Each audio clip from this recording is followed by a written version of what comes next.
Madam Ambassador, welcome to Texas here. You know, when many people in this state think of foreign trade, we think of Mexico, we think of China, but Canada is our second largest trading partner. Why is Canada so low profile about that?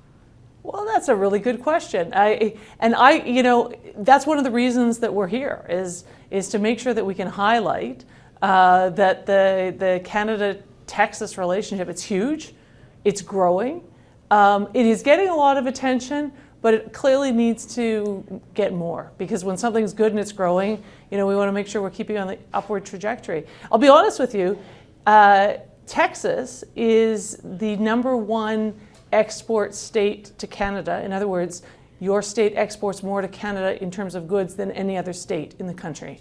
And those exports are actually giving rise to about 900,000 jobs in the state. So it's not a small thing. It's a big thing that makes a big difference for a lot of Texans. And we want to make sure that, that we're profiling that. And you have a lot of meetings lined up here with Governor Abbott and a number of business leaders, I presume. What's the main message that you want to send to them with your visit here? Yeah, what we want to say is exactly this, that the relationship between Canada and Texas, the economic relationship, is robust, it's growing, it supports a lot of really good jobs in the state. It supports a lot of really good jobs in Canada too, obviously in our huge energy sector, but across the economy in agriculture and manufacturing and automotive. And so let's take a look at that. Let's see what's working right, and let's double down. When we go see the governor tomorrow, we're taking 5 companies with us. And these 5 companies alone have invested over $20 billion in Texas, and there's more coming. And that's just 5 companies. We have over 800 companies from Canada investing and operating here in Texas. So that's our message. Our message is it's a super strong relationship. It is likely less understood than it should be. And so let's focus on it and let's grow it. You mentioned doubling down. Where is there opportunity for growth, do you think? Well, we have very educated, skilled, innovative, motivated workforces. And, Texas is on a tear, if I can put it that way, in terms of growth and success. And Canada is too. So I think looking at some of the synergies that we can do in particular advanced manufacturing, technology, again, we have a deeply integrated energy sector. So what can we be doing there together to even do better, to do things better, to do things cleaner, to do things more efficiently. And also, I must say, and I think I'd be remiss if I didn't focus on the fact that we're also really core allies, Canada and the United States. We have a very deep and historic defense relationship. Right. And so economic security is vitally important, but national security is vitally important. And Texas plays a big part in that as well. You're manufacturing the 88 F-35 fighter jets that we have just bought from Lockheed Martin.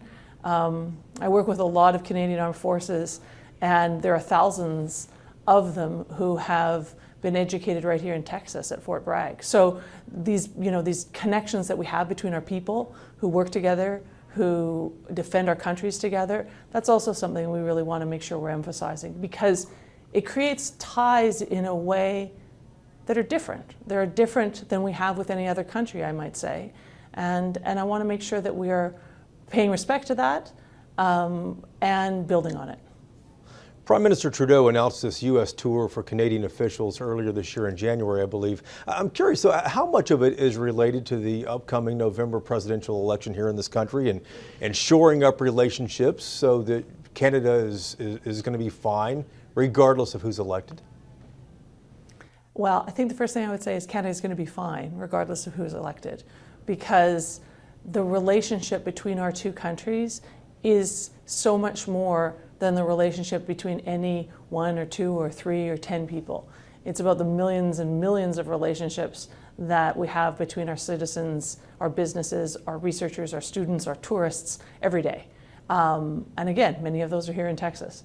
So I would say this: it is always important for our country to make sure that the depth and the breadth and the scope of what we do with our neighbors here in the United States is well understood. We don't always probably pay as much attention to that as we should. And so this is a perfect opportunity for us to do that. And I would also say that the Canada-US economic relationship is at an all-time high. So we traded more between our two countries last year than ever in history. And we had more bilateral investment between our two countries than we've had in a generation. So this cross US tour that we're doing is also about highlighting that and saying, okay, this is fantastic, it should be celebrated, but we shouldn't rest on our laurels. What more can we do? Did the presidential election play into this at all, do you think? Elections generally are important, right? Because there is a presidential election, but obviously I'm in Washington, D.C., and every single member of the House is up for re-election. A third of the Senate is up for re-election. 11 governors are up for re-election, or 11 governors or states are having gubernatorial elections. So we need to have strong relationships with all of those people. So my team in Washington and then our team all across the country is busy working on that. And yes, of course, what happens in the White House matters. But I actually was appointed under President Trump and worked with his administration for 2 years. And we worked really well together. We renegotiated the NAFTA together, incredibly successful negotiation. We worked really closely together in the early days of COVID when we had to put some restrictions on our land border, very successful. So I have every confidence that we will have a successful relationship should former President Trump be elected again. You know, and I think we're just really wanting to remind everybody about how much it is that we do together, and let's make sure, as I say, that we're building on it. Last question for you here. It's a diplomacy question. We had the U.S. Ambassador to the United Nations on the program here a couple of weeks ago about all that's happening in the world. And one of the questions I asked her, I want to ask you too, just with a different viewpoint here. Diplomatically right now, with all that's going on, what concerns you most? You know, the job of a diplomat anywhere in the world is to keep lines of communication open. In good situations, but probably more importantly, in complex and difficult situations, in times of conflict. And so what I would say is, I think that we can never take for granted how important it is to try and know people, to talk to them, to listen to them, even if we don't agree with almost anything they have to say. And internationally, there's a lot of really hot conflicts going on, and it's important that we are able to try and at least keep some lines of communication open, because that's how we're going to get out of them, and that's also how we're going to protect the lives of the people that are caught up in them. And you know, over here on this side of the globe, we are not faced that in terms of our citizens, but I do think it is our responsibility as diplomats and as people who care about what's happening in the world to invest in trying to find peace. Ambassador Hillman, thank you for the time. It's good to see you. Good to see you. Thank you so much for having me.